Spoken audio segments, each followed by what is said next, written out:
How do you bring a challenge forward? Think about that for a second. Let's say you're struggling with something. Maybe it's a roadblock you've hit on a current project.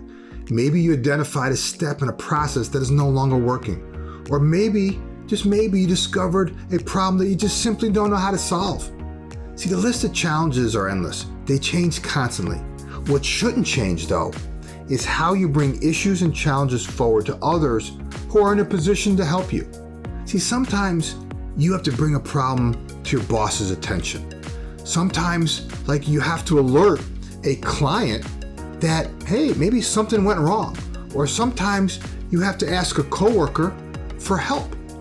The manner in which you bring challenges forward will directly affect the speed in which you get the resolution to the problem at hand and or guidance on what to do next, okay?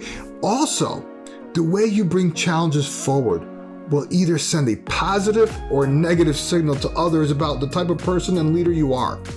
Imagine being able to raise an issue in such a way that begins to attract willing helpers.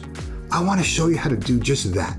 But before I do, I want to invite you to join my Move the Needle Challenge, where I share a simple framework to help you unlock the logjam that typically stands in the way of making progress. I want to help you apply this methodology to your specific challenges so you can in fact move the needle forward on something that is important to you. If you're interested, sign up for the next challenge. All the details are in the description.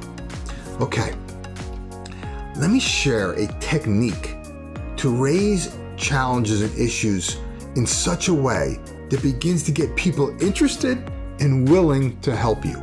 I learned this technique when I first started working years ago.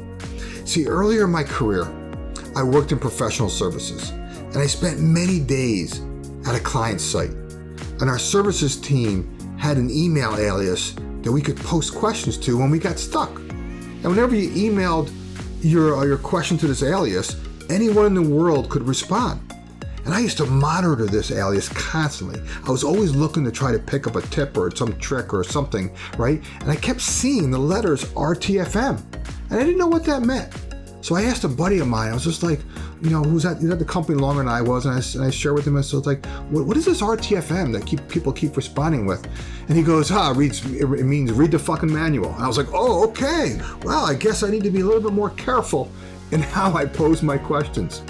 My buddy went on to tell me that if you ask a stupid question or just toss something out there in the ether randomly, right, the responses wouldn't be very kind, and I saw that firsthand.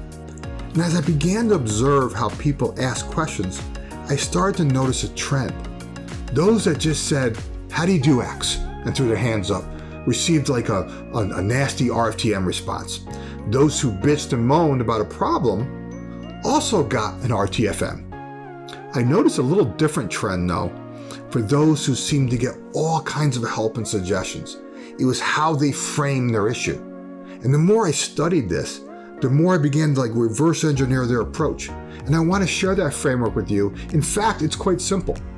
Those that got the most help framed their questions like this. I'm currently struggling with fill in the blank. Here's what I tried to do that worked, A, B, and C, and this is what I tried to do that didn't work. More specifically, I could use some advice on blank, specific to the issue. Anyone have any similar experience or thoughts? I'm open to any and all suggestions, thanks. And I was like, bam! I thought I struck gold. I tried it next time I had a problem, and some guy in Germany responded, and then a few minutes later, a woman in Australia. And within a couple hours, I had answers I was looking for. And I will never forget that experience. In fact, I teach it to those I coach and those who attend my training workshops.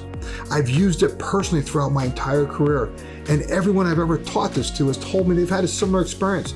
It works. So the next time you have a challenge, I want you to rewatch this video, save this one, right? And just leverage this simple framework.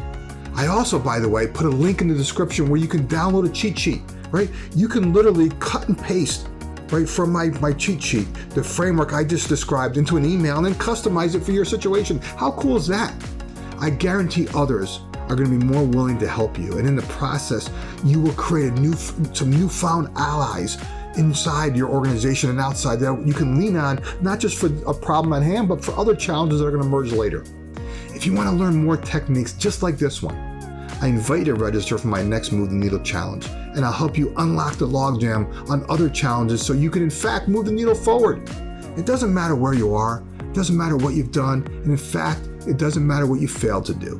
Today, like every day, is a new beginning. You have an opportunity right here, right now, to make a renewed commitment to start where you are and just move the needle forward. The link is in the description.